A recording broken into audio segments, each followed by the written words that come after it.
a concealed burial chamber behind a mahogany bookshelf containing the intact tomb of Pharaoh Ankh-ef-en-Sekhmet, with treasures valued at over $200 million and hieroglyphic scrolls that would rewrite 3,000 years of Egyptian history and challenge everything archaeologists believed about the New Kingdom period. Before we dive deeper into this incredible journey, let me know where you're watching from in the comments below. And if this story captivates you, hit that subscribe button, because what I'm about to share will change everything.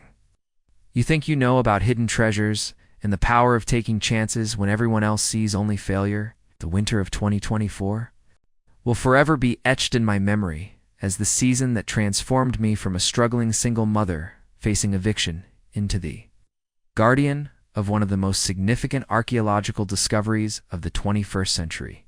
I'm Maya Patterson, and 6 months ago I was working double shifts as a night shift nurse in Millbrook, Pennsylvania, trying to keep my head above water after a devastating divorce that left me with $47,000 in legal debt and twin 8-year-old daughters depending on me for everything. My background couldn't have been further from archaeology or ancient history. I was a registered nurse with 12 years of experience in pediatric intensive care, someone who dealt with medical emergencies, insurance paperwork, and heartbroken families, not ancient civilizations and priceless artifacts. The closest I'd come to archaeology was helping my daughters Emma and Sophie with elementary school projects about ancient Egypt, where we'd built cardboard pyramids and painted paper match pharaoh masks with watercolor paints from the dollar store.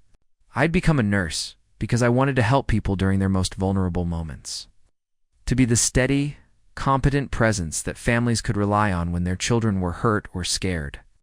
For 12 years, I'd worked in the pediatric ICU at Millbrook General Hospital, earning respect from doctors and gratitude from families, while building what I thought was a secure, middle-class life for my own family. My colleagues knew me as the nurse who never lost her composure during emergencies, who could start difficult for lines on premature babies, and who somehow always knew exactly what to say to terrified parents waiting for news about their children. But sometimes life has other plans, and mine came crashing down when I discovered that my marriage to David Patterson was built on a foundation of lies and financial deception. For 9 years, I'd believed we were building a stable future together, saving for our daughter's college funds and planning for a comfortable retirement. David worked as a software engineer for a regional telecommunications company, earning what seemed like a solid income that complemented my nursing salary perfectly. What I didn't know was that for the final 3 years of our marriage, David had been systematically destroying our financial security to feed a gambling addiction that had spiraled completely out of control. He'd been making regular trips to Atlantic City casinos, placing increasingly desperate bets on sports games, and even participating in underground poker games that drained thousands of dollars from accounts I thought were safely building our future. The discovery came accidentally when I was reviewing our tax documents and noticed discrepancies that didn't match my understanding of our financial situation. When I pressed David for explanations, the truth came pouring out in a confession that lasted 3 horrifying hours. He'd emptied our savings accounts, taken cash advances on secret credit cards I'd never known existed, borrowed against his 401k, and even forged my signature on loan documents that put our home at risk. The divorce proceedings lasted 18 brutal months as lawyers fought over assets that no longer existed and debts that seemed to multiply every month we spent in legal proceedings. David's gambling addiction had consumed everything we'd worked to build together, leaving behind only debt, broken trust, and 2 confused little girls who couldn't understand why their father had suddenly disappeared from their lives. By the time the divorce was finalized in September 2023, I was responsible for $47,000 in legal fees and credit card debt I'd never authorized, while David had simply vanished, leaving no forwarding address and no indication of where the child support payments might come from. I was working 60-hour weeks just to cover rent on our small apartment, utilities, groceries, and the minimum payments on debts that would take years to eliminate, even if nothing else went wrong.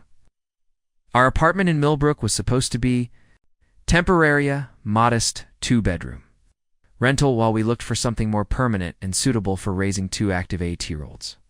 The place was small but clean, with thin walls that meant we could hear every conversation from the neighboring units and a heating system that struggled to maintain comfortable temperatures during Pennsylvania's harsh winters. What was supposed to be a 6-month transition had stretched into 3 years as my financial situation grew worse instead of better. The rent had increased twice during our tenancy, and our landlord, Mr. Gerald Hoffman, had made it increasingly clear that he wanted us out so he could renovate the unit and charge market rates to new tenants. Hoffman was a local businessman who owned 6 rental properties in Millbrook, and he'd grown impatient with tenants who couldn't afford the higher rents that newer residents were willing to pay. Emma and Sophie had handled the upheaval with remarkable resilience, but I could see the stress affecting them in ways that broke my heart. Emma, the more introspective of my twins, had started having nightmares about our family breaking apart completely, often waking up crying and asking if I was going to disappear like their father had. Sophie, naturally optimistic and outgoing, had become clingy and anxious whenever I worked late shifts, afraid that I might not come home, just like Daddy hadn't come home. Both girls had stopped asking for things they wanted, toys, books, activities, with friends because they'd somehow absorbed the financial stress that I tried desperately to hide from them. And other children in their class talked about family vacations or new bicycles. Emma and Sophie would just nod and change the subject, instinctively protecting me from requests they knew I couldn't fulfill. The eviction notice arrived on a Tuesday morning in November, delivered by certified mail, just as I was getting ready to leave for a 12-hour shift at the hospital. Mr. Hoffman claimed we were behind on rent, while my meticulous records showed all payments current. The real issue was his desire to renovate the apartment and increase the monthly rent by $400 money that was completely beyond my reach given my current income and debt obligations. I had 30 days to find new housing in a rental market that had become increasingly impossible for single parents with limited income and damaged credit. Most apartments that fit my budget were in neighborhoods with failing schools or safety concerns that made them unsuitable for my daughters. Properties in decent school districts required security deposits and first month's rent that totaled more than I earned in 6 weeks, even working overtime shifts whenever they were available. The stress was affecting my work performance in ways that terrified me because losing my job would mean losing everything. I'd find myself distracted during patient care, worried about apartment hunting during my lunch breaks instead of eating. My supervisor had started asking if everything was okay at home, noting that I seemed tired and unfocused during what should have been routine procedures. That's when Mrs. Eleanor Whitman entered my life in a way that would change everything, though I didn't immediately understand the significance of our encounter. Eleanor had been the head librarian at Millbrook Public Library for 43 years before her retirement in 2019, and she knew everyone in town who had children. She'd helped Emma and Sophie with research projects, recommended age-appropriate books, and had even let them participate in the library's summer reading program despite our inability to pay the small participation fee. Eleanor was one of those remarkable people who dedicated their lives to public service, earning modest salaries while enriching their communities in ways that couldn't be measured in dollars. She stood barely 5 feet tall, with silver hair, always pulled back in a neat bun, and reading glasses that hung from a chain around her neck. But her small stature belied a sharp intellect and encyclopedic knowledge of local history that made her invaluable to researchers, students, and anyone curious about Millbrook's past. She'd never married, had no children of her own, but had helped raise 2 generations of Millbrook children through story times, homework assistance, and the quiet encouragement that only truly gifted librarians know how to provide.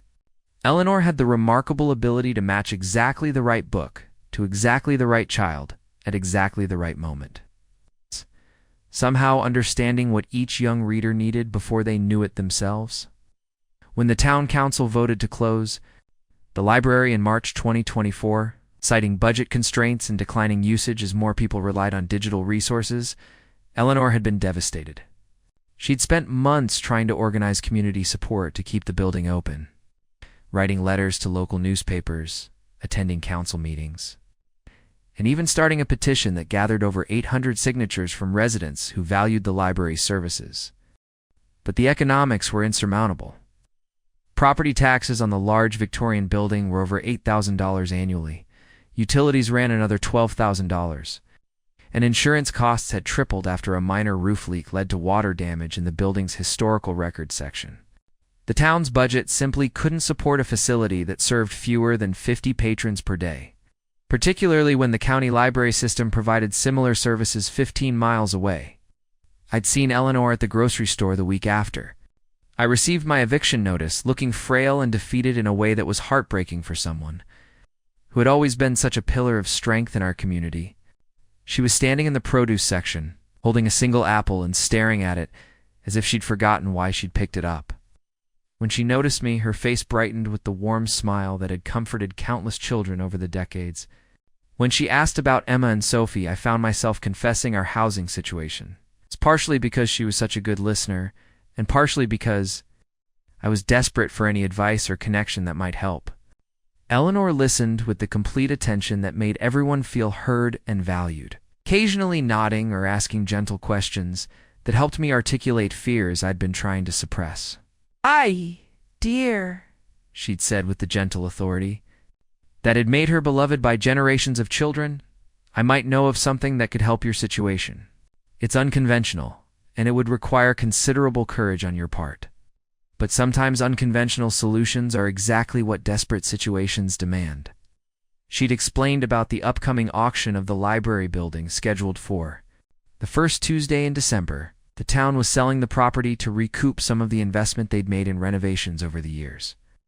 But the starting bid was only $500, far below the building's actual value, because most potential buyers assumed it would require extensive and expensive renovations to be suitable for any practical use. Eleanor's voice took on an urgency I'd never heard before as she described the auction details. "People see that building as a burden," she continued, her eyes taking on an intensity that made me pay closer attention. "See the maintenance costs, the outdated systems, the complications of dealing with a historic property. But Maya, there are aspects of that building that most people don't know about, features that could make it far more valuable than anyone realizes." She'd reached into her purse and pulled out a manila envelope, sealed and labeled with my name in her precise librarian handwriting. The envelope felt substantial, as if it contained more than simple documents, and Eleanor handled it with unusual care. "Don't open this until after the auction," she'd instructed with unusual firmness. "If you decide to bid on the building, bid with your heart, not just your financial calculations. Sometimes the most important investments can't be quantified in traditional terms." I'd spent the following weeks researching everything I could about the library building while working my regular nursing shifts and trying to manage the growing stress of our housing crisis. The research became an escape from my immediate problems, a way to focus on possibilities rather than just survive each day. What I discovered about the building's history was far more intriguing than I'd expected for a small-town library. Millbrook Public Library had been built in 1887 by Harrison Blackwood, a railroad magnate who'd made his fortune during the post-Civil War expansion of America's transportation infrastructure. Blackwood wasn't just another Gilded Age industrialist. He was one of those larger-than-life figures who'd started with nothing and built an empire through intelligence, a determination, and an almost supernatural ability to anticipate where the country's growth would create the most opportunities. Harrison Blackwood had been born in 1833 to a poor farming family in rural Ohio. But he'd shown early aptitude for mathematics and mechanical, but the economics were insurmountable. Property taxes on the large Victorian building were over $8,000 annually. Utilities ran another $12,000. And insurance costs had tripled after a minor roof leak led to water damage in the building's historical records section. The town's budget simply couldn't support a facility that served fewer than 50 patrons per day, particularly when the county library system provided similar services 15 miles away. I'd seen Eleanor at the grocery store the week after. I received my eviction notice, looking frail and defeated in a way that was heartbreaking for someone who had always been such a pillar of strength in our community. She was standing in the produce section, holding a single apple and staring at it as if she'd forgotten why she'd picked it up.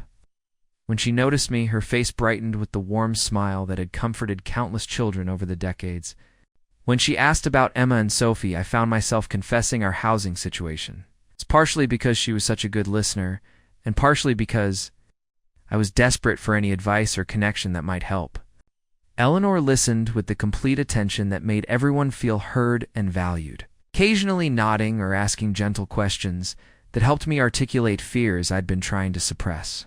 "Aye, dear," she'd said with the gentle authority that had made her beloved by generations of children.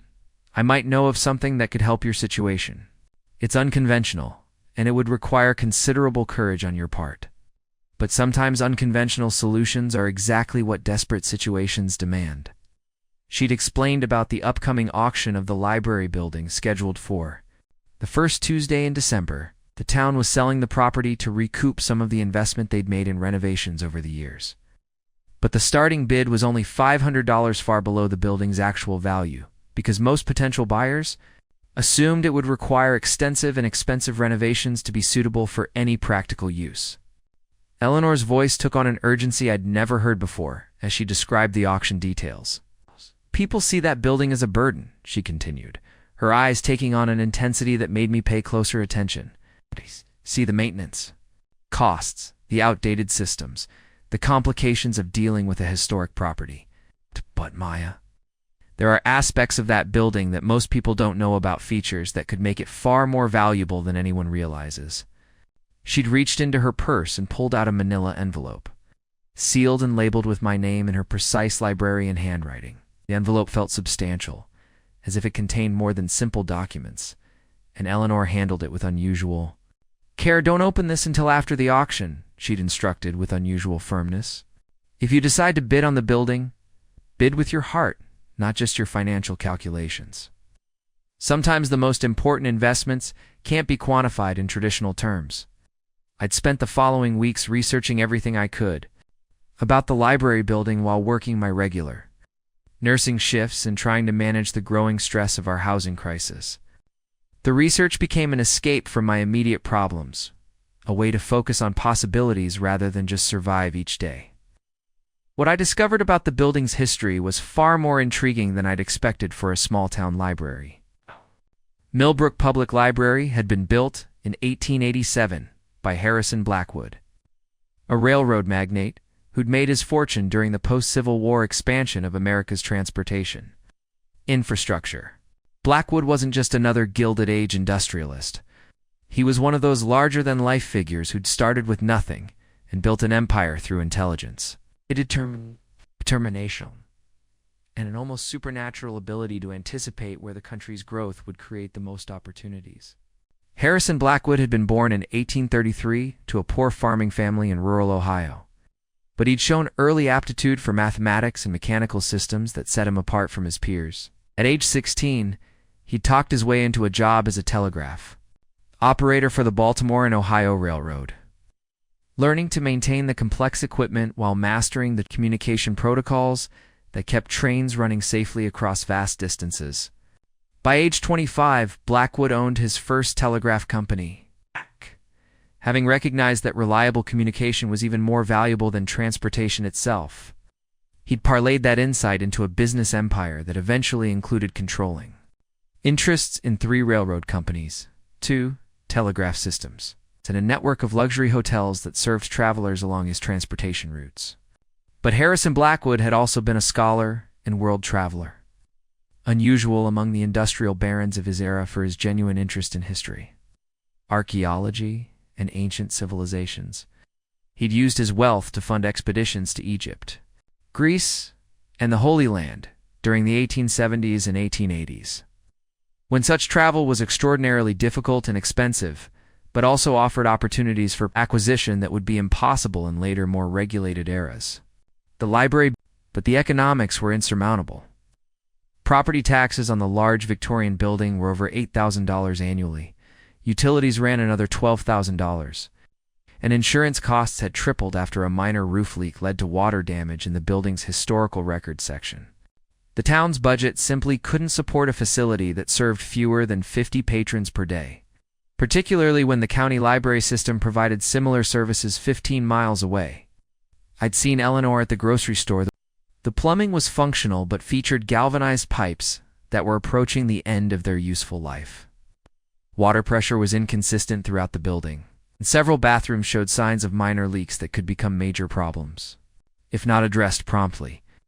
Most seriously, the roof had several areas where slate tiles had become loose or cracked, creating potential for water damage during Pennsylvania's harsh winter weather. Despite these challenges, the building offered advantages that might make the renovation costs worthwhile over time. 12,000 square feet of space provided far more room than my family could ever use, creating possibilities for rental income if I could legally convert portions of the building for residential use. The downtown location was within walking distance of Emma and Sophie's elementary school, the hospital where I worked, and most of Millbrook's essential services. Most importantly, the mortgage payment on a $500 purchase price would be less than $50 monthly, even with a high interest rate, far below the rent I was currently struggling to afford. If I could gradually address the building's maintenance needs while living there, it might provide the financial stability that had been missing from our lives since my divorce. The auction was scheduled for December 3, 2024, a Tuesday morning when most working people would be unable to attend. I'd requested a personal day from the hospital, using vacation time I'd been saving for Christmas activities with Emma and Sophie. The night before the auction, I'd counted and recounted the money in my checking account. $347.82, representing 6 months of careful saving and the proceeds from selling my engagement ring and wedding jewelry. I'd spent hours researching auction procedures, understanding that I would need to register as a bidder and provide proof of funds for any bid I made. The minimum bid was $500, which meant I would need to borrow money or find additional resources to participate. My credit cards were maxed out, my 401k had been depleted during the divorce. I had no family members in a position to lend money for such a speculative purchase. That's when my neighbor, Mrs. Carmen Rodriguez, made an offer. That changed everything. Carmen was a retired elementary school teacher who'd lived in our apartment building for 15 years, and she'd watched my struggles with compassion and genuine respect. She was a widow in her early 70s who'd raised 4 children as a single mother after her husband died in a construction accident, so she understood both the challenges and the strength required to provide for children alone. Carmen had occasionally helped with childcare when my nursing shifts conflicted with school schedules, never accepting payment, but always accepting my daughter's enthusiastic hugs and hand-drawn thank you pictures. She'd become genuinely fond of Emma and Sophie, often commenting on their politeness, curiosity, and resilience in dealing with their family's difficult circumstances. "Maya, I've been watching you work so hard to provide for those beautiful girls," she'd said when I explained my situation during a chance encounter in our building's laundry room. "I have $300 in my savings account that I can lend you for this auction. I believe you're someone who honors her commitments, and I believe that building might be exactly what your family needs." Carmen's generosity was overwhelming, particularly because I knew that $300 represented a significant portion of her fixed income from Social Security and a small. But she insisted, explaining that she'd rather invest in someone she trusted than leave money sitting in a bank account earning minimal interest. We'd shaken hands on an informal loan agreement with my promise to repay the money as soon as possible. After the auction, Carmen's loan, combined with my savings, gave me exactly $647.82, enough to meet the minimum bid and cover the immediate costs of property transfer. It wasn't much margin for error, but it was enough to take the chance that might change our family's circumstances forever. The morning of December 3rd was gray and bitterly cold, with temperatures in the low 20s and a sharp wind that cut through even the heaviest winter coats. Snow had been threatening for days, and the sky had that heavy, metallic quality that promised significant accumulation before evening. I'd arranged for Emma and Sophie to stay with Carmen during the auction, partly for practical reasons, but mostly because I didn't want them to witness what might be a humiliating failure if my bid was unsuccessful. The auction was held in the library's main reading room, a space I'd visited countless times over the years, but which felt completely different with its books removed and furniture covered in dust sheets. The room was vast and echoing with 20-foot ceilings and tall windows that had once provided perfect natural light for reading. Bare shelves lined the walls like empty picture frames, and winter sunlight filtered through the stained glass windows created strange, colored shadows on the hardwood floors. 7 people had gathered for the auction, a surprisingly small turnout that I initially took as a positive sign for my chances. The auctioneer, a professional from Lancaster who specialized in estate and municipal sales, was a brisk, efficient man who explained the procedures and terms while I tried to calm my nerves and focus on the opportunity rather than the enormous risk I was taking. 2 of the attendees were clearly real estate developers, middle-aged men in expensive suits who spent most of their time on smartphones, probably researching comparable property values and calculating development potential. They spoke in low voices about demolition costs, zoning variances, and the profit margins available from converting the large lot into retail or residential development. Their conversation was casual and businesslike, treating the library as nothing more than an obstacle to be removed from valuable downtown real estate. 3 others appeared to be antique dealers or architectural salvage specialists, people who recognized the value of the building's period features, the hand-carved mantels, vintage light fixtures, ornate woodwork, and stained glass windows that could be removed and sold to collectors or restoration projects.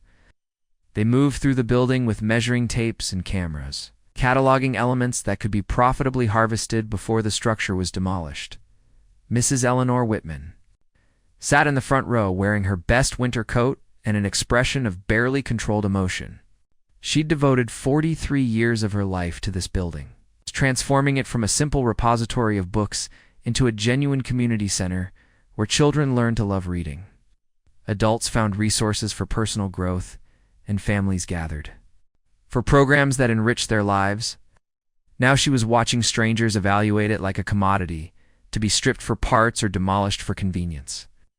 Her presence was both inspiring and heartbreaking, a reminder of what the building had meant to our community and what would be lost if it fell into the wrong hands. Eleanor sat perfectly straight, her hands folded in her lap. I could see the tension in her shoulders and the careful way she was breathing, as if trying to maintain composure while watching something precious being destroyed. Was me a 34-year-old single mother with $647.82 and no experience with real estate, construction, or business investment? I was taking the biggest financial risk of my life based on nothing more than desperation, hope, and Mrs. Whitman's cryptic suggestion that the building might be more valuable than it appeared. The auctioneer began promptly at 10 a.m. reading the legal description of the property and outlining the terms of sale. KACs or certified funds would be required within 48 hours. The property was being sold as is, with no warranties or guarantees, and the successful bidder would assume responsibility for all taxes, liens, and maintenance costs from the date of transfer. The terms were standard but intimidating, particularly for someone with my limited financial resources. Bidding opened at the minimum of $500, and both developers immediately raised their hands. The pace was rapid and businesslike, with each man apparently testing the other's commitment level while calculating their maximum profitable bid. Within 90 seconds, they'd driven the price to $1,200, then $2,000, then $3,500. They performed mental arithmetic about development scenarios and construction costs. The antique dealers participated briefly, dropping out around $2,800, when the numbers no longer supported profitable salvage operations. At those price levels, they would need to harvest and sell nearly every architectural element in the building to recover their investment, a process that would be time-consuming and potentially unprofitable given the specialized market for Victorian-era building materials. By the time the price reached $4,000, I knew I was completely outmatched. The developers were bidding casually, as if $4,000 was insignificant compared to their potential profits from redevelopment. I sat frozen in my chair, watching my desperate plan evaporate as the auction moved far beyond anything I could afford, even with Carmen's generous loan. But then something completely unexpected happened that would change the entire trajectory of the auction. At $4,200, both developers received phone calls that seemed to transform their entire approach to the bidding process. I could hear fragments of urgent conversations, zoning complications, Environmental assessment required. Legal challenge from historical society that apparently changed their cost-benefit calculations dramatically. The calls lasted several minutes, during which the auctioneer waited patiently, while the two men stepped aside for private conversations with whoever was providing this new information. When they returned, their casual confidence had been replaced by frowning concern and rapid calculations on pocket calculators. Within minutes, both developers had withdrawn from the bidding, apparently deciding that other opportunities offered better profit potential with fewer regulatory complications. The antique dealers had already departed, having realized that architectural salvage wouldn't be profitable at these price levels, leaving the auction with no active bidders. Despite the significant value of the property, suddenly, the auctioneer was looking directly at me and Mrs. Whitman, the only potential bidders remaining in the nearly empty room. "Ladies, do I hear $500? He asked, restarting the bidding at the minimum level since the previous bids had been withdrawn when the developers left.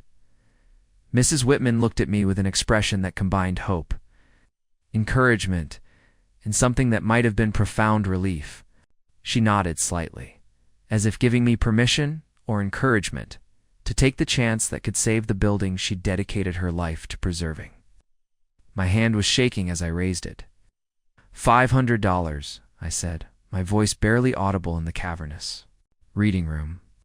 The number seemed impossibly small for such an enormous building, but it represented almost everything I had in the world.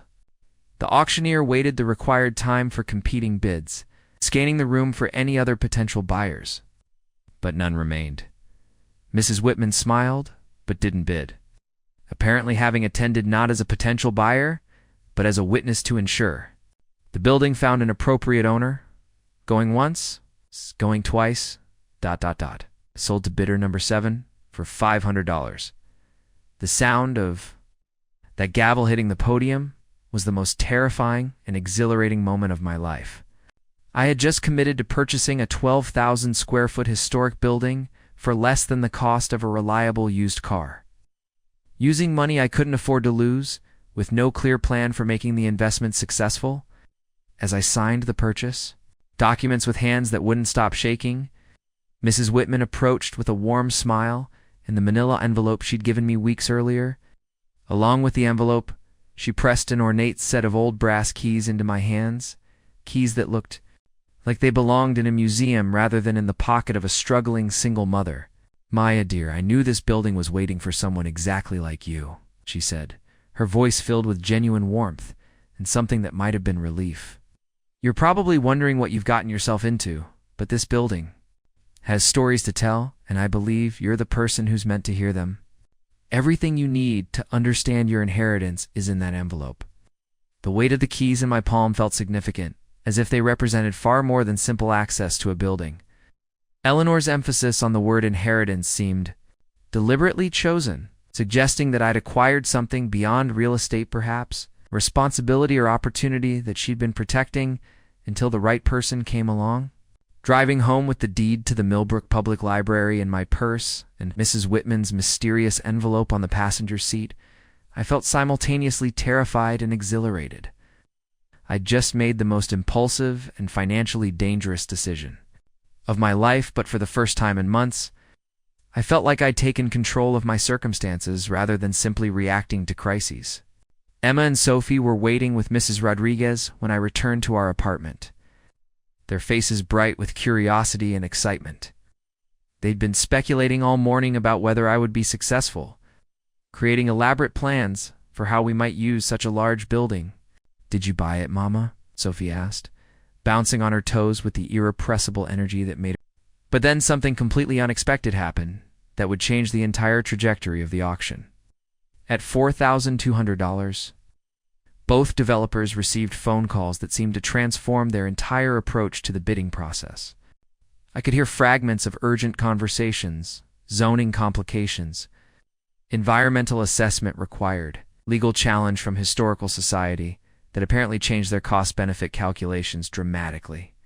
The calls lasted several minutes, during which the auctioneer waited patiently, while the two men stepped aside for private conversations with whoever was providing this new information. When they returned, Their casual confidence had been replaced by frowning concern and rapid calculations on pocket calculators. Within minutes, both developers had withdrawn from the bidding, apparently deciding that other opportunities offered better profit potential with fewer regulatory complications. The antique dealers had already departed, having realized that architectural salvage wouldn't be profitable at these price levels, leaving the auction with no active bidders. Despite the significant value of the property, suddenly, the auctioneer was looking directly at me and Mrs. Whitman, the only potential bidders remaining in the nearly empty room. "Ladies, do I hear $500? He asked, restarting the bidding at the minimum level since the previous bids had been withdrawn when the developers left. Mrs. Whitman looked at me with an expression that combined hope, encouragement, and something that might have been profound relief. She nodded slightly, as if giving me permission or encouragement to take the chance that could save the building she'd dedicated her life to preserving. My hand was shaking as I raised it. $500, I said, my voice barely audible in the cavernous reading room. The number seemed impossibly small for such an enormous building, but it represented almost everything I had in the world.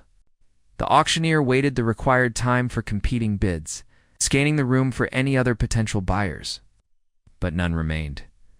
Mrs. Whitman smiled, but didn't bid, apparently having attended not as a potential buyer, but as a witness to ensure. The building found an appropriate owner, going once, going twice, ... Sold to bidder number 7 for $500. The sound of that gavel hitting the podium was the most terrifying and exhilarating moment of my life. I had just committed to purchasing a 12,000 square foot historic building for less than the cost of a reliable used car.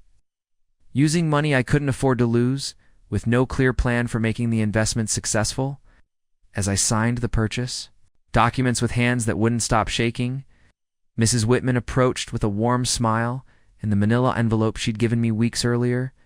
Along with the envelope, she pressed an ornate set of old brass keys into my hands, keys that looked like they belonged in a museum rather than in the pocket of a struggling single mother. "Maya, dear, I knew this building was waiting for someone exactly like you," she said, her voice filled with genuine warmth and something that might have been relief. "You're probably wondering what you've gotten yourself into, but this building has stories to tell, and I believe you're the person who's meant to hear them. Everything you need to understand your inheritance is in that envelope." The weight of the keys in my palm felt significant, as if they represented far more than simple access to a building. Eleanor's emphasis on the word inheritance seemed deliberately chosen, suggesting that I'd acquired something beyond real estate perhaps, responsibility or opportunity that she'd been protecting until the right person came along. Driving home with the deed to the Millbrook Public Library in my purse and Mrs. Whitman's mysterious envelope on the passenger seat, I felt simultaneously terrified and exhilarated. I'd just made the most impulsive and financially dangerous decision of my life, but for the first time in months, I felt like I'd taken control of my circumstances rather than simply reacting to crises. Emma and Sophie were waiting with Mrs. Rodriguez when I returned to our apartment, their faces bright with curiosity and excitement. They'd been speculating all morning about whether I would be successful, creating elaborate plans for how we might use such a large building. "Did you buy it, Mama?" Sophie asked, bouncing on her toes with the irrepressible energy that made her such a joy even during our most difficult times. "Yes, sweetheart," I replied, still not quite believing it myself. "We bought our own library." The celebration that followed was pure childhood joy. Emma and Sophie dancing around our small living room, already planning which rooms would be theirs. The diary included detailed descriptions of artifacts that Blackwood had purchased or received as gifts from Egyptian contacts, including papyrus scrolls bearing hieroglyphic texts that appear to reference previously unknown pharaohs of the 18th dynasty and ceremonial objects that suggest religious practices unknown to contemporary Egyptology. His assessments were sophisticated and scientifically informed, indicating that he possessed genuine expertise in ancient Egyptian history and archaeology.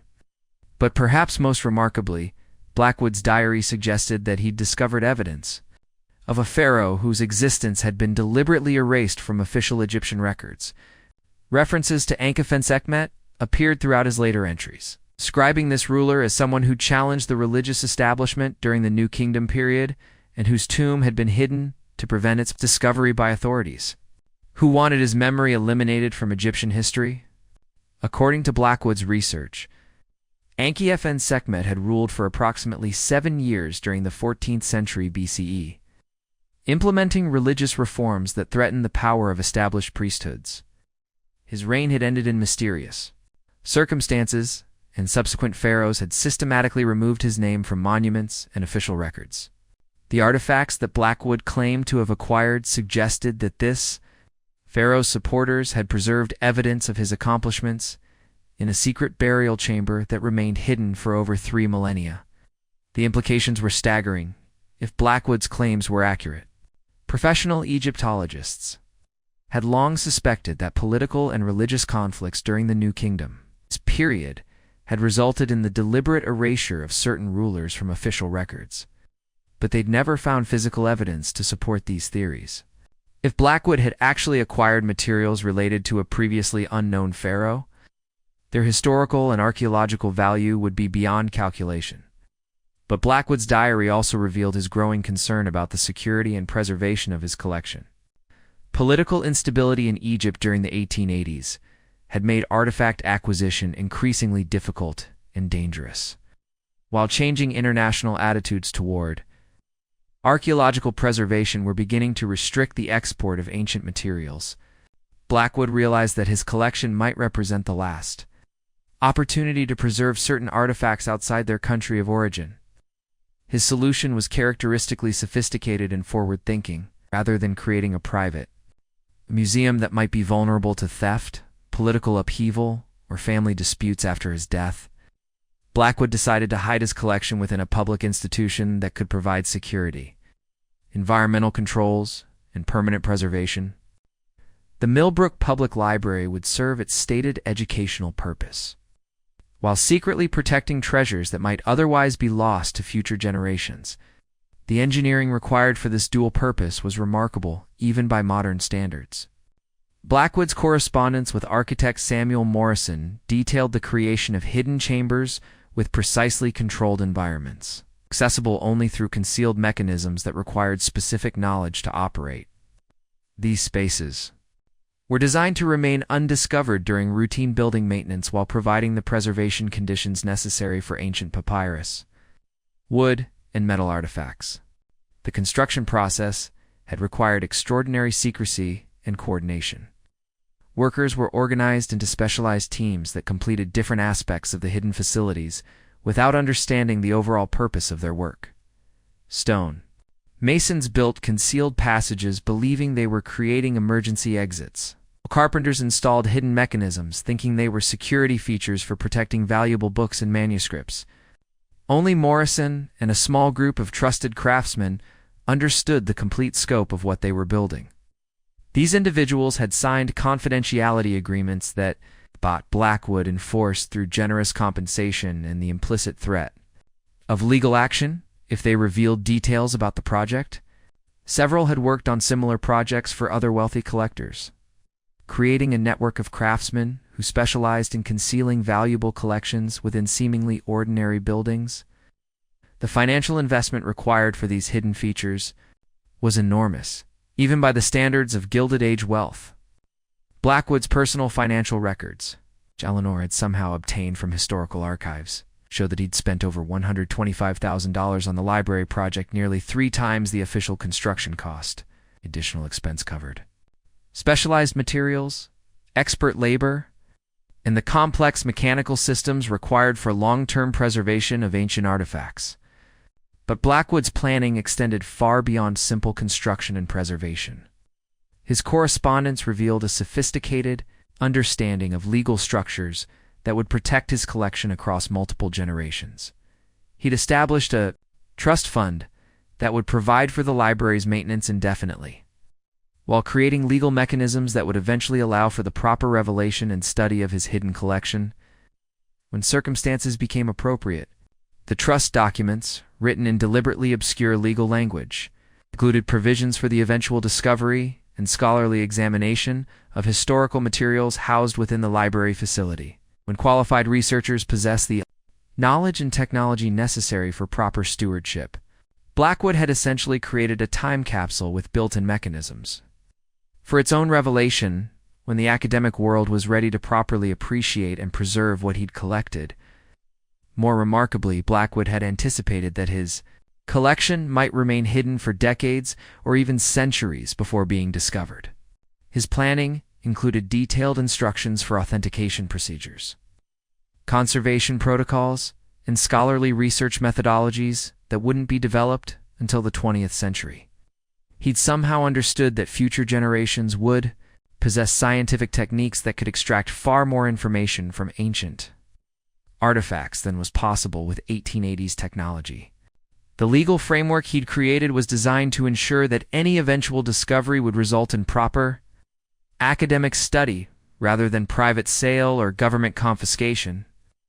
The trust documents specified that materials found within the library should be studied by recognized institutions of higher learning, and that any resulting discoveries should contribute to the advancement of human knowledge rather than private gain.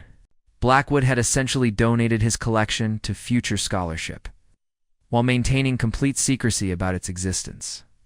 But perhaps most impressively, Blackwood had created multiple backup systems to ensure that his collection would eventually be discovered even if the primary revelation mechanisms failed. Hidden throughout the library were clues and partial maps that could guide determined researchers toward the main repository. These breadcrumbs were designed to be meaningful only to people with genuine scholarly interest in Egyptian archaeology, creating a natural selection process that would lead qualified researchers to the collection while excluding casual treasure hunters. The system was elegant in its complexity and remarkable in its foresight. Blackwood had understood that his death in 1890 might occur before he could personally oversee the revelation of his collection, so he'd created mechanisms that could function independently for indefinite periods.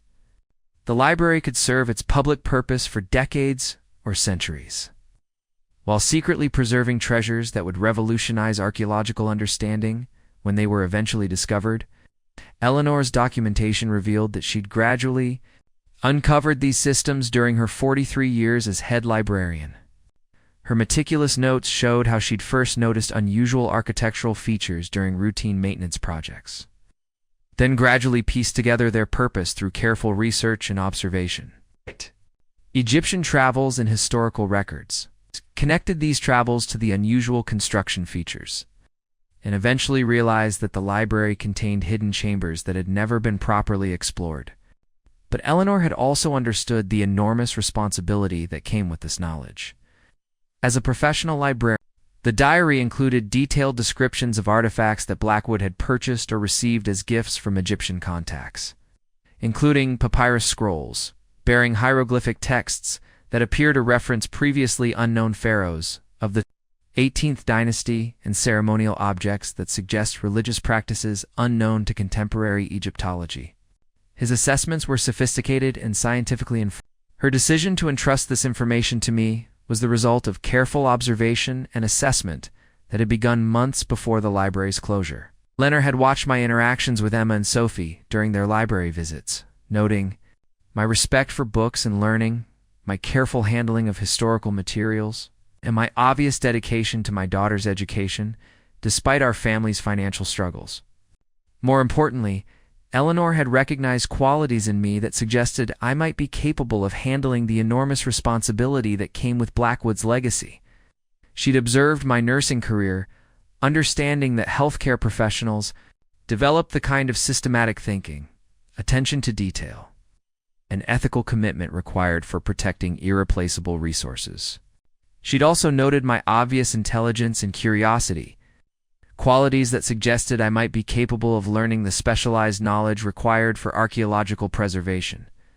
But Eleanor had also understood that I would need significant help and guidance to properly manage whatever we might discover. Her envelope contained detailed contact information for archaeologists, conservators, and legal experts who could provide the specialized knowledge required for handling ancient artifacts. She'd spent years building relationships with professionals, who could ensure that any eventual discovery was managed according to the highest standards of academic and ethical practice. The network of experts that Eleanor had assembled was impressive in its scope and credentials. Dr. Sarah Chen at the University of Pennsylvania's Museum of Archaeology and Anthropology specialized in New Kingdom Egyptian artifacts and had decades of experience with authentication and conservation. Professor Michael Hassan at Columbia University is one of the world's leading experts on hieroglyphic translation and had worked extensively with previously unknown Egyptian texts. Dr. Rebecca Martinez at the Smithsonian Institution's National Museum of Natural History had developed many of the conservation techniques currently used for preserving ancient papyrus and wood artifacts. Attorney David Goldstein specialized in the legal frameworks governing archaeological discoveries and had extensive experience with the complex regulations surrounding Egyptian antiquities. Together, they represented the kind of interdisciplinary expertise required for properly managing a discovery of the magnitude that Blackwood's collection might represent. Eleanor's documentation also included detailed protocols for contacting these experts and initiating the careful processes required. For archaeological investigation, she'd researched the legal requirements for reporting archaeological discoveries, the scientific methodologies for documenting and preserving ancient artifacts, and the academic procedures for ensuring that any resulting research contributed to legitimate scholarship rather than private gain. But perhaps most importantly, Eleanor had understood that the responsibility for Blackwood's legacy should. Her decision to entrust this information to me was the result of careful observation and assessment that had begun months before the library's closure. Eleanor had watched my interactions with Emma and Sophie during their library visits, noting my respect for books and learning, my careful handling of historical materials, and my obvious dedication to my daughter's education, despite our family's financial struggles. More importantly, Eleanor had recognized qualities in me that suggested I might be capable of handling the enormous responsibility that came with Blackwood's legacy. She'd observed my nursing career, understanding that healthcare professionals develop the kind of systematic thinking, attention to detail, and ethical commitment required for protecting irreplaceable resources. She'd also noted my obvious intelligence and curiosity, qualities that suggested I might be capable of learning the specialized knowledge required for archaeological preservation. But Eleanor had also understood that I would need significant help and guidance to properly manage whatever we might discover.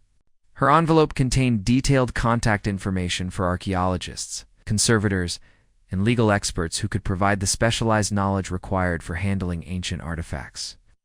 She'd spent years building relationships with professionals who could ensure that any eventual discovery was managed according to the highest standards of academic and ethical practice. The network of experts that Eleanor had assembled was impressive in its scope and credentials. Dr. Sarah Chen at the University of Pennsylvania's Museum of Archaeology and Anthropology specialized in New Kingdom Egyptian artifacts and had decades of experience with authentication and conservation.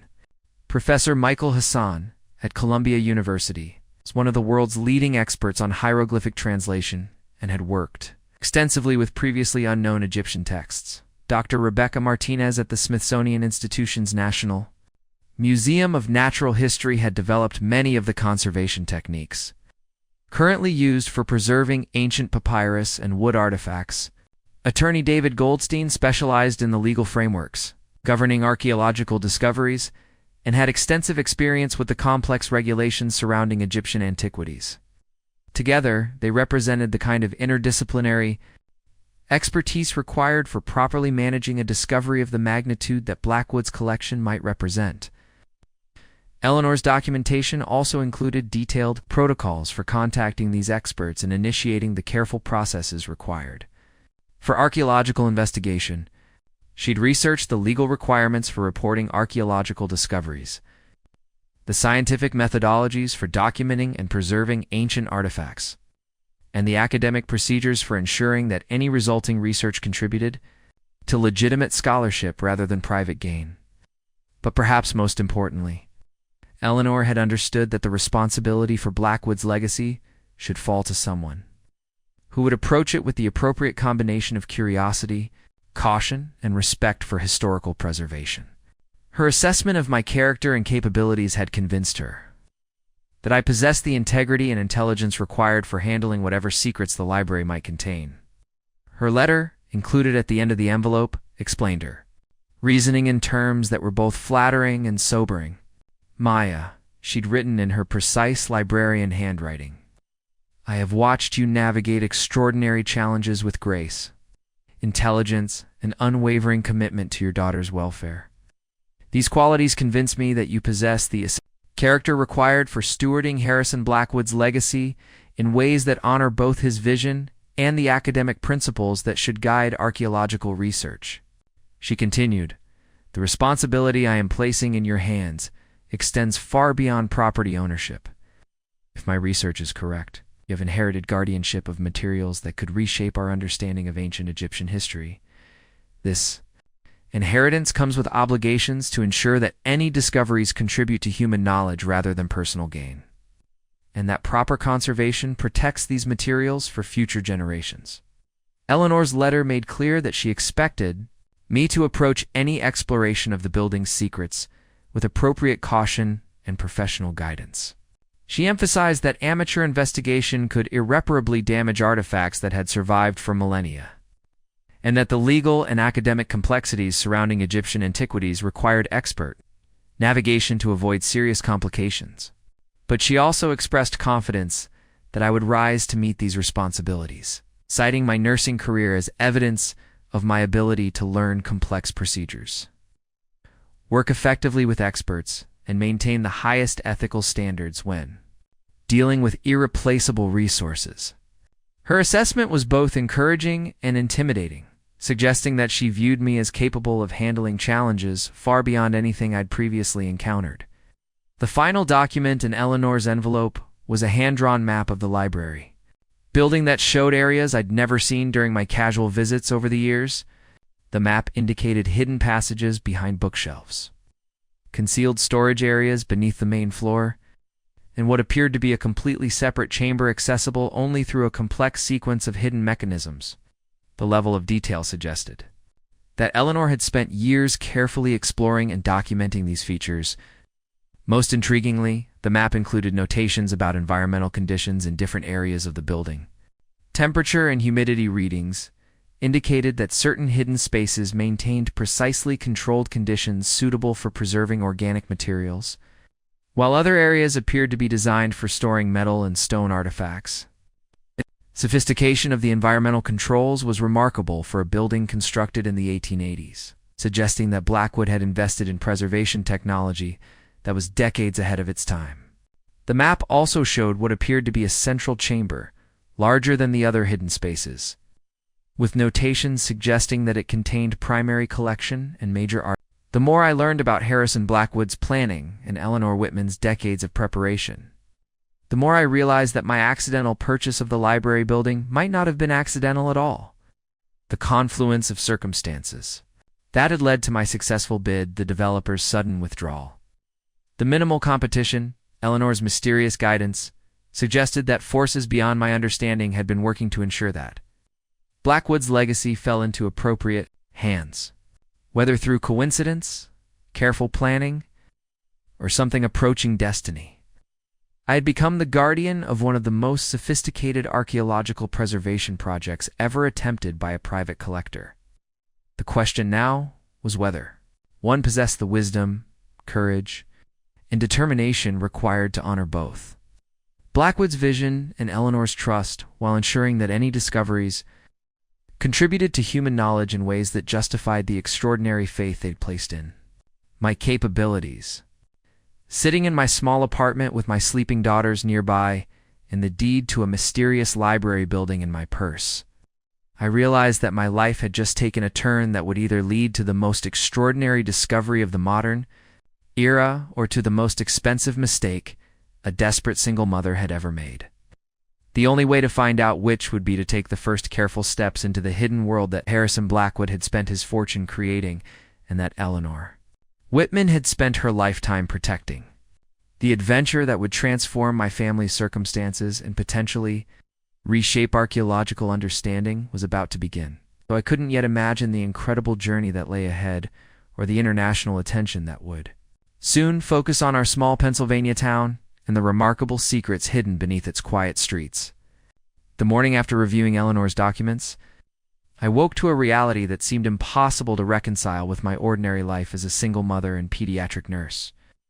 I owned a building that might contain one of the most significant archaeological discoveries of the modern era, but I also faced immediate practical challenges that threatened to derail any possibility of exploring what Al Harrison Blackwood had hidden there.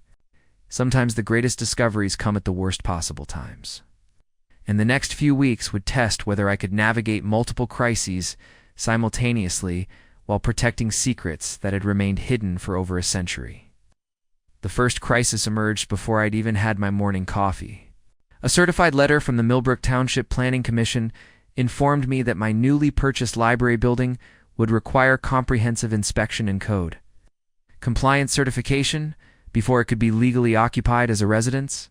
The notification included a fee schedule that totaled $2,847 for required inspections, architectural reviews, and permit applications money I simply didn't have after spending my savings on the building purchase. More troubling was the timeline. The inspection process would take a minimum of 6 weeks to complete, during which I couldn't legally move into the building or make any structural modifications. My apartment lease expired in 12 days, and Mr. Hoffman had already scheduled painters to begin renovating for new tenants who would pay significantly higher rent. I was facing homelessness with 2 young daughters during a Pennsylvania winter, unless I could find temporary housing that fit within my extremely limited budget. The second crisis arrived that afternoon in the form of a phone call from Millbrook General Hospital's Human Resources Department. Budget cuts had eliminated 2 positions in the pediatric ICU, and as one of the newer nurses in the department, I was being laid off effective the end of the month. 12 years of dedicated service, countless overtime shifts, and consistent performance evaluations apparently meant nothing when hospital administrators needed to reduce personnel costs to maintain profit margins. The irony was devastating. I'd purchased the library building hoping to reduce my housing costs and create financial stability for my family. But now, I was losing the income that would have made those reduced costs manageable. Without my nursing salary, I couldn't afford the utilities, insurance, and maintenance costs for a 12,000 square foot building. Regardless of how little I'd paid for the purchase, the third crisis was subtler, but potentially more serious. Word had spread quickly through Millbrook's small community about my successful bid on the library building. The reactions were mixed in ways that created unexpected complications.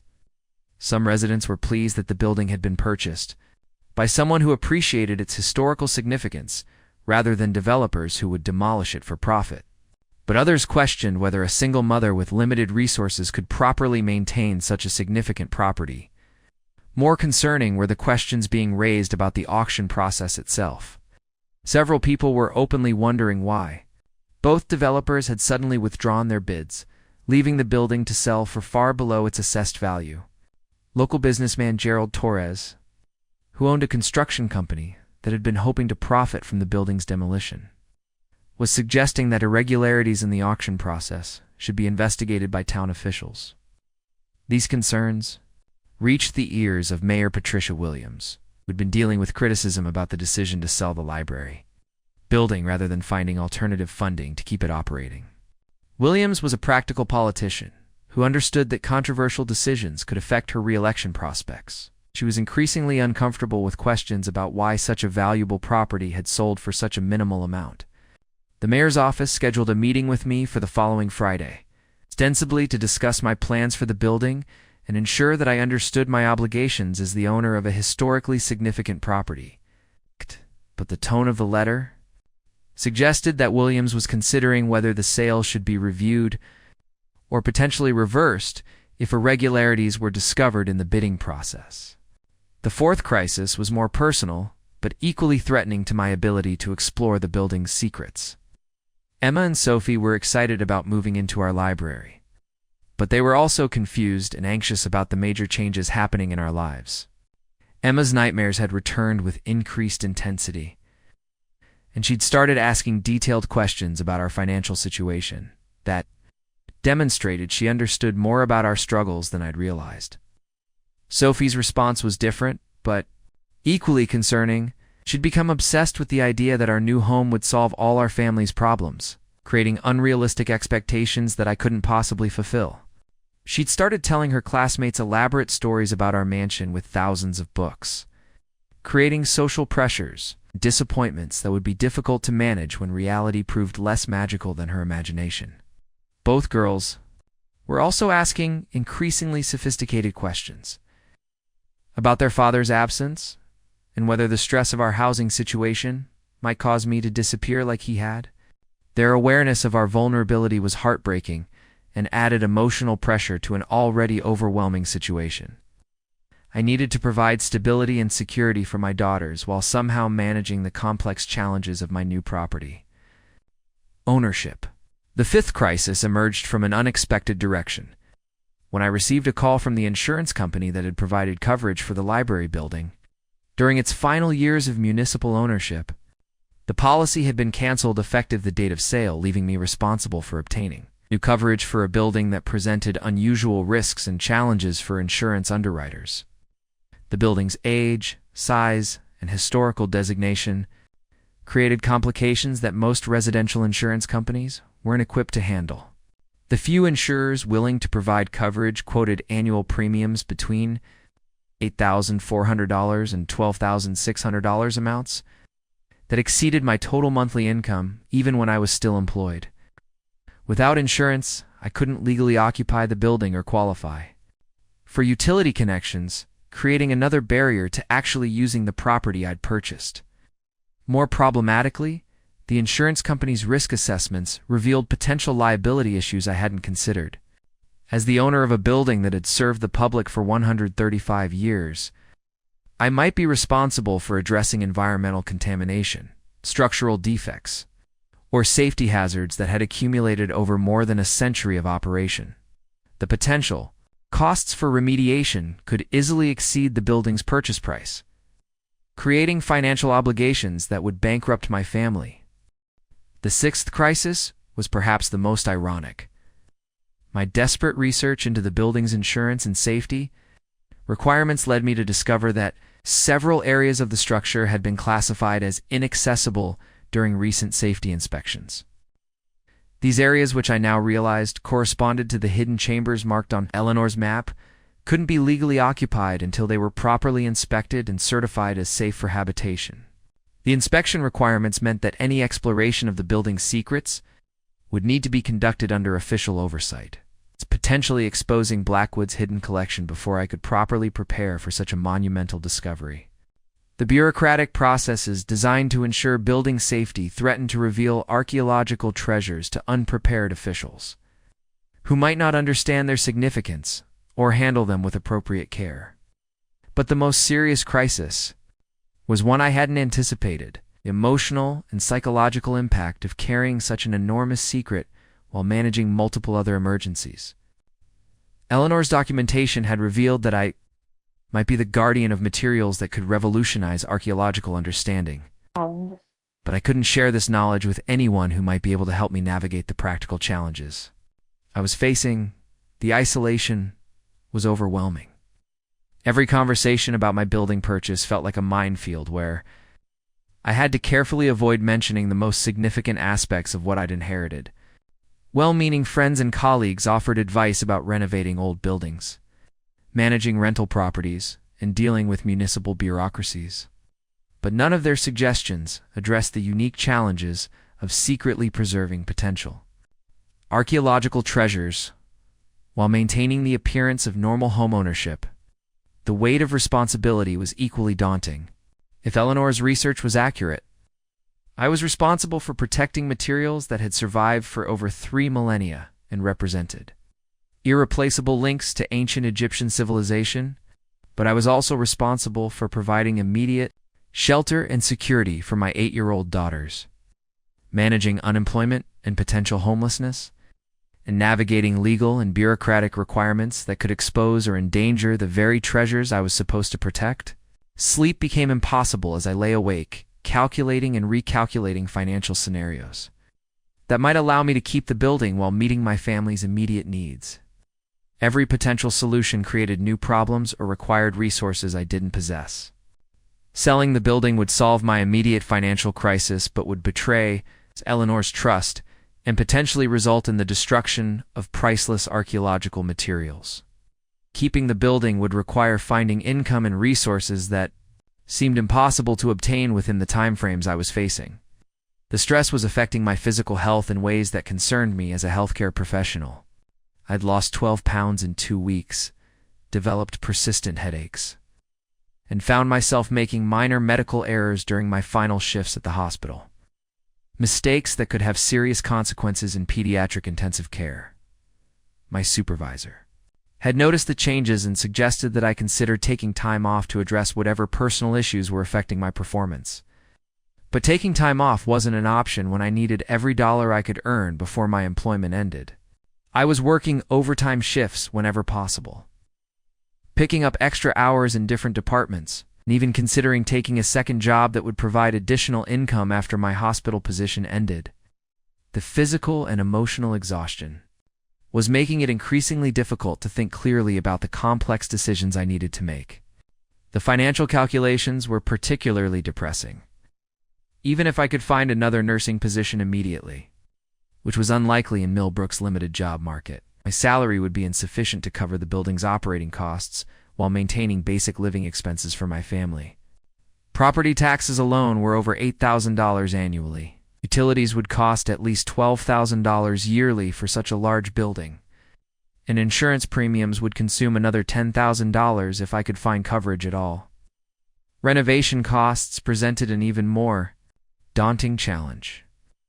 The building needed immediate repairs to the heating system, electrical updates to meet residential building codes, plumbing modifications to create suitable living spaces, and roof repairs to prevent water damage during winter weather. Conservative estimates for these essential improvements exceeded $45,000. And that didn't include the costs of actually converting the space into comfortable housing for my family. But perhaps most frustrating was my growing realization that the very features that made the building potentially valuable as an archaeological site also made it impractical as affordable housing. The climate-controlled preservation systems that Blackwood had installed consumed enormous amounts of energy. The specialized construction materials required expert maintenance that was extremely expensive, and the building's historical designation imposed restrictions on modifications that could make living there more affordable. I found myself trapped between two incompatible needs: preserving potential archaeological treasures and providing practical housing for my family. Any modifications that would make the building suitable for comfortable family living might damage or compromise the hidden preservation systems that protected Blackwood's collection. But leaving the building essentially unchanged would make it financially impossible to maintain while providing unsuitable living conditions for 2 active 8-year-olds. The legal complexities were equally overwhelming. Eleanor's documentation included warnings about the complicated regulations governing archaeological discoveries, particularly those involving Egyptian antiquities. International treaties, federal laws, and academic protocols created layers of requirements that could take months or years to navigate properly, even with expert legal guidance that I couldn't afford to obtain. More troubling was the possibility that any official discovery of Egyptian artifacts might result in government seizure of the materials, pending lengthy authentication and ownership determinations. The legal precedents Eleanor had researched suggested that private ownership of significant archaeological materials was increasingly difficult to maintain, even when the materials had been legally acquired according to the standards of their time. The timing couldn't have been worse for managing such complex challenges. December was always the most difficult month financially for our family, with Christmas expenses, heating costs, and end-of-year medical deductibles creating additional pressure on an already strained budget. Emma and Sophie were expecting a Christmas that would reflect our improved circumstances as homeowners, but I was facing the possibility that we might be homeless during the holidays. The emotional strain was affecting my daughters in ways that added guilt to my already overwhelming stress. Emma had started asking whether we might lose our new house the same way we'd lost their father, demonstrating an understanding of adult anxieties that no 8-year-old should carry. Sophie's excitement about Christmas in our new mansion was creating expectations that would lead to heartbreak when she realized that we might not be able to move in at all. My attempts to maintain normal routines while managing these multiple crises were becoming increasingly difficult. Simple activities like grocery shopping or helping with homework required enormous effort. When my mind was constantly calculating financial scenarios and worrying about deadlines I might not be able to meet, the girls sensed my distraction and anxiety, creating a feedback loop of worry that affected our entire family dynamic. Sleep deprivation was making everything worse. I would lie awake for hours reviewing Eleanor's documentation, studying Blackwood's architectural plans, and trying to understand the preservation requirements for different types of Egyptian artifacts, but this research was constantly interrupted by more immediate concerns about finding temporary housing, applying for new jobs, and managing the bureaucratic requirements for building occupancy permits. The contrast between the potentially significance of what I had inherited and the mundane but urgent practical problems I needed to solve was surreal and exhausting. I was responsible for archaeological treasures that could rewrite history books while simultaneously worrying about whether I could afford groceries for the next week. The magnitude of both sets of responsibilities seemed designed to overwhelm anyone attempting to manage them simultaneously. But perhaps the most difficult aspect of the situation was the isolation imposed by secrecy. The people who might be able to help with practical problems, financial advisors, real estate attorneys, construction contractors, couldn't provide appropriate guidance without understanding the full scope of what I was dealing with. The people who could help with archaeological preservation, the experts Eleanor had identified, couldn't assist with immediate housing and financial crises that needed resolution before any archaeological exploration could begin. I was caught in a catch-22 where solving immediate practical problems might compromise long-term archaeological preservation, while focusing on archaeological protection might result in losing the building entirely to financial pressures. Resources required for both objectives seemed mutually exclusive, yet both were essential for honoring the responsibilities I'd inherited. The pressure was intensifying daily as various deadlines approached. My apartment lease would expire in 8 days. My employment would end in 3 weeks, and the mayor's review of the building sale was scheduled for 5 days. Each of these deadlines represented a potential point of failure that could cascade into complete disaster for both my family's immediate welfare and my ability to protect Blackwood's legacy. But it was during this darkest period, when multiple crises seemed to be converging into an impossible situation, that I would discover the first clue that Eleanor Whitman had anticipated exactly these challenges and had prepared solutions that were as sophisticated as the problems themselves. Hidden within her documentation were contact numbers and account information that would prove that her 43 years of preparation had included financial planning as well as archaeological research. The revelation would come through a simple phone call that would transform my understanding of both Eleanor's preparation and my own options for managing the multiple crises that threatened to overwhelm everything I was trying to protect. Sometimes the most important help comes from the most unexpected directions, and Eleanor's lifetime of careful planning was about to provide solutions to problems I didn't even know she'd anticipated. As I sat in my small apartment on a cold December evening, surrounded by rejection letters from potential employers and overdue bills that would soon require impossible choices between keeping utilities connected and buying groceries for my daughters, I had no idea that the next morning would bring news that would change everything. Eleanor Whitman's legacy was far more comprehensive than I'd realized, and her assessment of my character and needs had been more thorough than I could have imagined. The multiple crises that seemed designed to prevent me from exploring the building's secrets were actually the final test of my commitment and character. Challenges that Eleanor had anticipated and prepared for with the same careful attention she'd devoted to preserving Harrison Blackwood's archaeological treasures. The darkest moment of my crisis would prove to be the dawn of solutions that would make everything else possible. The phone call that would change everything came at 6:47 a.m. on a Thursday morning, 12 minutes before my alarm was set to wake me for what I expected to be another day of crisis management and desperate problem-solving.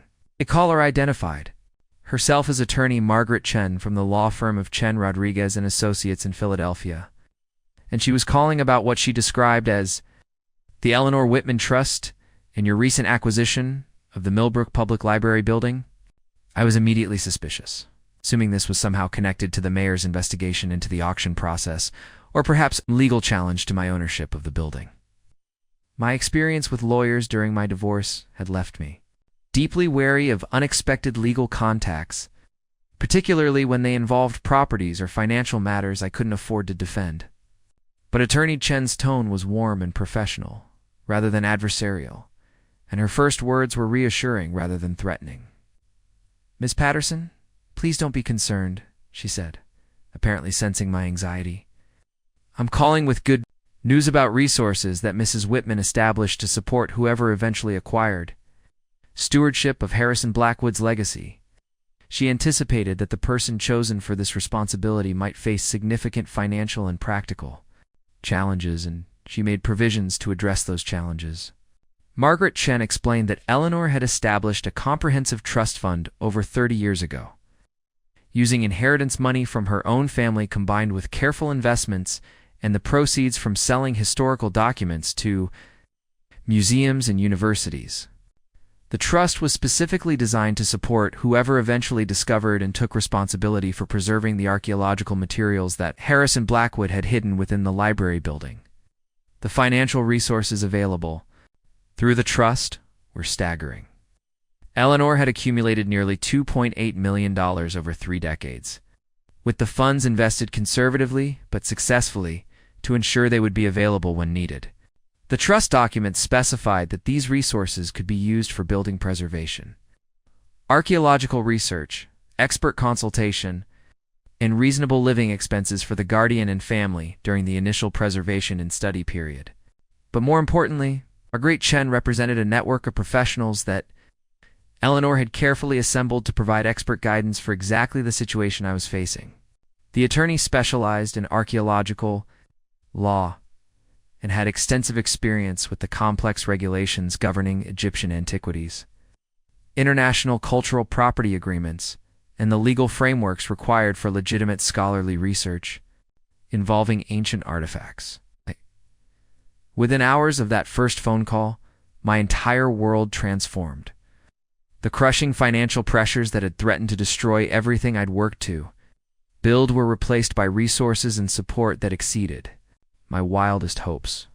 Eleanor's trust provided immediate funds to cover building insurance, essential repairs, and living expenses, while a team of world-renowned experts prepared to help me explore the secrets that Harrison Blackwood had hidden within our library.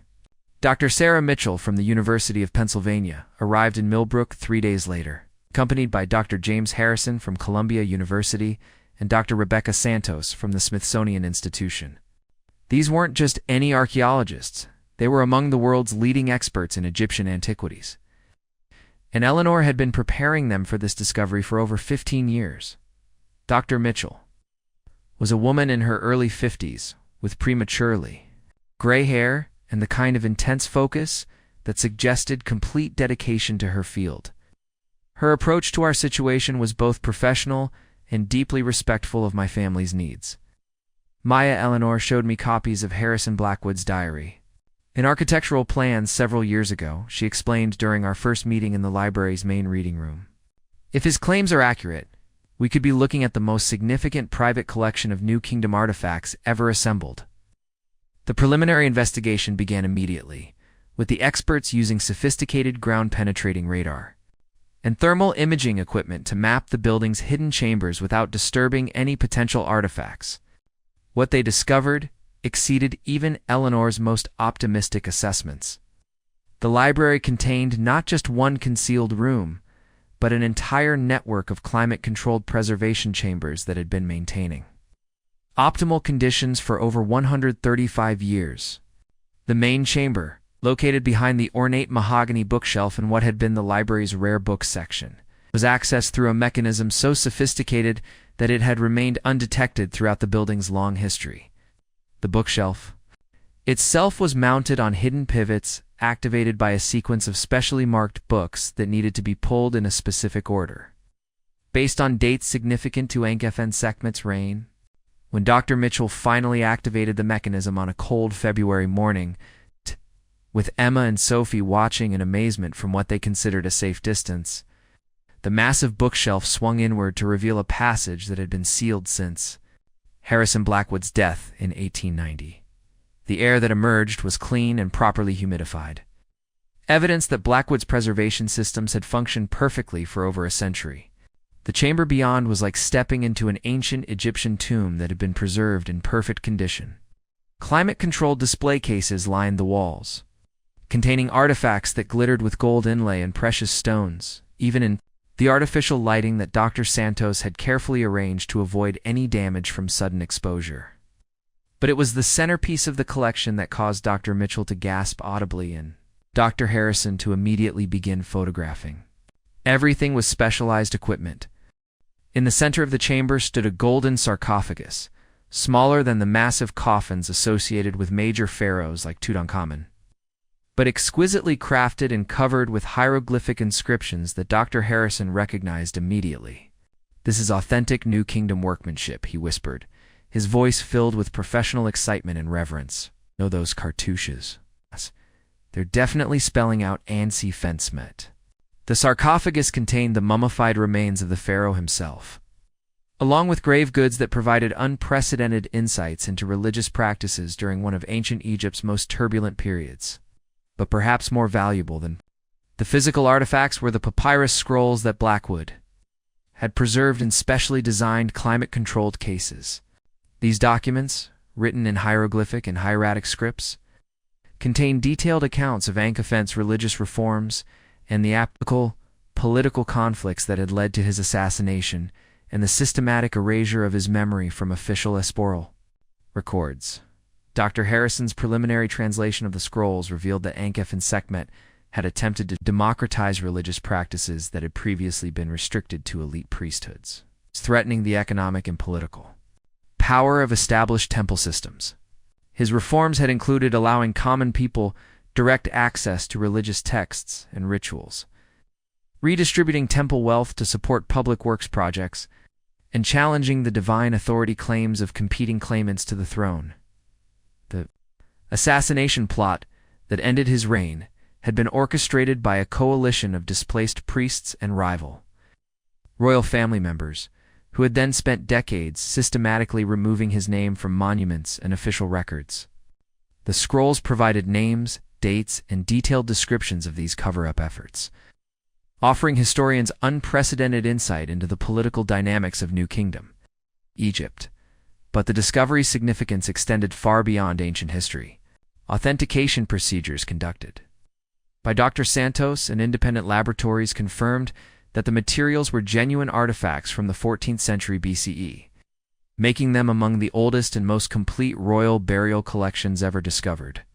Outside Egypt, the scientific analysis revealed construction techniques, material compositions, and artistic styles that refined our understanding of New Kingdom craftsmanship and trade relationships.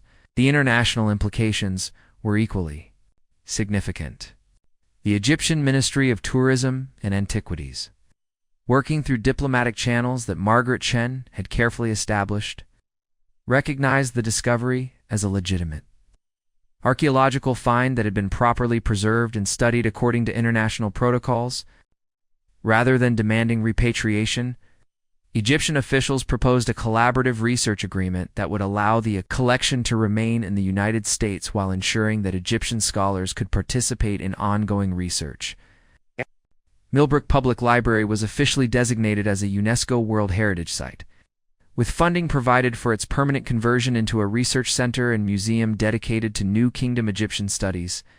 The Eleanor Whitman Institute for Archaeological Preservation, established with funds from her trust and additional donations from universities and museums worldwide, became a model for public-private partnerships in cultural heritage protection.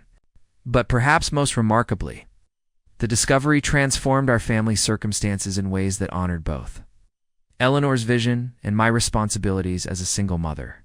The Institute provided me with a position as executive director, combining my healthcare background's systematic thinking with specialized training in archaeological administration. The salary was generous enough to ensure financial security for Emma and Sophie, while allowing me to focus on managing the research center that our home had become. Emma and Sophie grew up surrounded by some of the world's leading archaeologists and historians, developing interests in ancient languages, conservation science, and international cultural heritage law that would shape their own career choices years later. Emma eventually earned her doctorate in Egyptology from the University of Pennsylvania, specializing in the religious reforms documented in Ankh-ef-en-Sekhmet's papyrus scrolls. Sophie became a museum administrator, applying business management principles to cultural heritage preservation in ways that expanded public access to archaeological resources. The research center that our library became attracted scholars from around the world, transforming Millbrook from a struggling small town into an international destination for students and researchers interested in ancient Egyptian history. The economic impact revitalized the entire community, with hotels, restaurants, and bookstores developing to serve the thousands of visitors who came annually to see the Ankh-ef-en-Sekhmet collection and participate in ongoing research programs. But the personal transformation was even more profound than the professional or community impacts. The discovery had taken me from desperate financial crisis to international recognition as the guardian of one of archaeology's most significant finds. Media coverage focused on the human story of how a struggling single mother's desperate real estate purchase had led to revolutionary archaeological discoveries. It's inspiring other families facing similar challenges to take calculated risks that might transform their circumstances. The Eleanor Whitman Institute established scholarship programs for single mothers pursuing education in archaeology, conservation science, and cultural heritage management, creating pathways for other women to enter fields that had traditionally been dominated by people with extensive financial resources and family support. Eleanor's vision had extended beyond preserving Harrison Blackwood's collection too, creating opportunities for future generations to contribute to archaeological knowledge, regardless of their economic backgrounds. 5 years after the discovery, I stood in the chamber that had once been hidden behind a bookshelf, now a state-of-the-art research facility where Dr. Harrison was working with Emma on translating previously unknown religious texts. Sophie was in the administrative offices, coordinating with Egyptian officials about a cultural exchange program that would bring young Egyptian archaeologists to Millbrook for specialized training in conservation techniques. The golden sarcophagus of Ankh-ef-en-Sekhmet remained the centerpiece of our collection. But it was no longer a secret hidden in darkness. Thousands of visitors each year could view the artifacts and learn about the remarkable pharaoh whose memory had been preserved through Harrison Blackwood's vision, Eleanor Whitman's dedication, and the series of coincidences or destiny that had led a desperate single mother to purchase a building that contained one of history's greatest treasures. The research conducted at our institute had fundamentally changed scholarly understanding of New Kingdom Egypt, revealing political and religious dynamics that had remained hidden for over 3 millennia. Academic papers based on our collection had been published in major archaeological journals, while popular books and documentaries had introduced Ankh-ef-en-Sekhmet's story to worldwide audiences fascinated by tales of lost pharaohs and buried treasure. But perhaps most importantly, the discovery had validated Eleanor Whitman's lifetime of careful planning and Harrison Blackwood's extraordinary vision. Their understanding that the most important treasures are preserved not for private gain, but for the advancement of human knowledge had been proven correct in ways that exceeded their most optimistic expectations. The trust fund that Eleanor had established continued to support archaeological research and education long after covering our initial needs, providing grants for projects that might otherwise lack sufficient funding. The legal frameworks that Margaret Chen had developed for our discovery became models for handling similar finds, ensuring that future archaeological discoveries could be managed according to the highest standards of scientific and ethical practice. Dr. Mitchell often remarked that our discovery represented a perfect convergence of vision, its preparation, and opportunity that demonstrated how individual dedication to preserving cultural heritage could create benefits that extended far beyond any single family or community. Harrison Blackwood's willingness to invest his fortune in long-term preservation, Eleanor Whitman's decades of careful planning and resource accumulation, and my family's desperate need for affordable housing had combined to create something greater than any of us could have achieved individually. The Millbrook Public Library building, which I had purchased for $500 in a moment of financial desperation, had become the center of an international research institution valued at over $50 million. But more importantly, it had become a home, where my daughters could grow up surrounded by the wonder of ancient history and the satisfaction of contributing to human knowledge through careful scholarship and cultural preservation. Standing in our research center on a spring evening, watching Eleanor's portrait hang prominently in the main gallery alongside pictures of Harrison Blackwood and images of the Ankh-ef-en-Sekhmet collection, I often reflected on the extraordinary journey that had brought us to this point. What had begun as a desperate attempt to avoid homelessness had become a life dedicated to protecting and sharing on some of humanity's most precious cultural treasures. Emma and Sophie, now teenagers, had grown up understanding that their family's story demonstrated how ordinary people could become guardians of extraordinary heritage when they approached such responsibilities with appropriate humility, expert guidance, and genuine commitment to serving purposes larger than their immediate personal needs. They had learned that the most valuable discoveries often come to those who need them most, but only when they are prepared to honor the trust that such discoveries represent. The chamber that had once hidden a lost pharaoh's tomb now buzzed with the activity of scholars from around the world, each contributing to our understanding of ancient Egyptian civilization while adding to the legacy that Harrison Blackwood had created and Eleanor Whitman had preserved. The sounds of research, translation, and discovery filled spaces that had been silent for over a century, bringing life to a vision that had spanned multiple generations. Our family had been transformed from struggling survivors to successful stewards of cultural heritage. But the values that had guided us through crisis-careful planning, respect for expertise, commitment to family welfare, and dedication to purposes beyond personal gain remained the foundation of everything we accomplished. Eleanor Whitman's assessment of our character had proven accurate, but it was the opportunities she had created that allowed those characteristics to flourish in ways that served both our family's needs and the broader goals of archaeological scholarship. The story of our discovery had been told in books, documentaries, and academic conferences around the world. But its most important audience remained the families facing similar challenges to those we had overcome. The Eleanor Whitman Institute's outreach programs specifically targeted single mothers, immigrant families, and other groups who might lack traditional access to educational and economic opportunities, demonstrating how cultural heritage preservation could create pathways to stability and success for people from all backgrounds. Looking back on the journey from that desperate December morning when I bid $500 on a building, I couldn't afford to this spring evening when I was recognized as one of the world's leading administrators of archaeological heritage sites. I understood that the most important discoveries are often the ones that reveal human capacity for growth, dedication, and service to purposes that transcend immediate personal needs. Harrison Blackwood's vision had been preserved for over a century, waiting for the right combination of circumstances and character to bring it to fruition. Eleanor Whitman's lifetime of preparation had created the framework for that vision to be realized according to the highest standards of scholarship and ethics.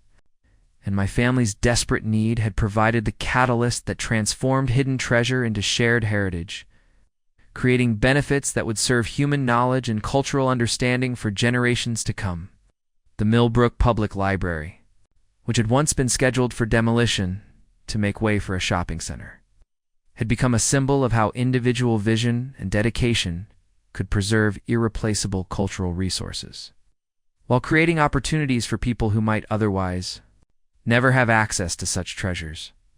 Our story demonstrated that the most important legacies are often created not by institutions or governments, but by individuals who understand that true wealth comes from protecting and sharing humanity's most precious inheritance. The Pharaoh Ankh-ef-en-Sekhmet, whose memory had been deliberately erased from ancient records, had found new life through the dedication of people separated by over 3 millennia, but united in their commitment to preserving truth and advancing human knowledge. His story, revealed through artifacts that had been hidden in a small-town library, proved that the most important discoveries are those that illuminate the connections between past and present, Wow.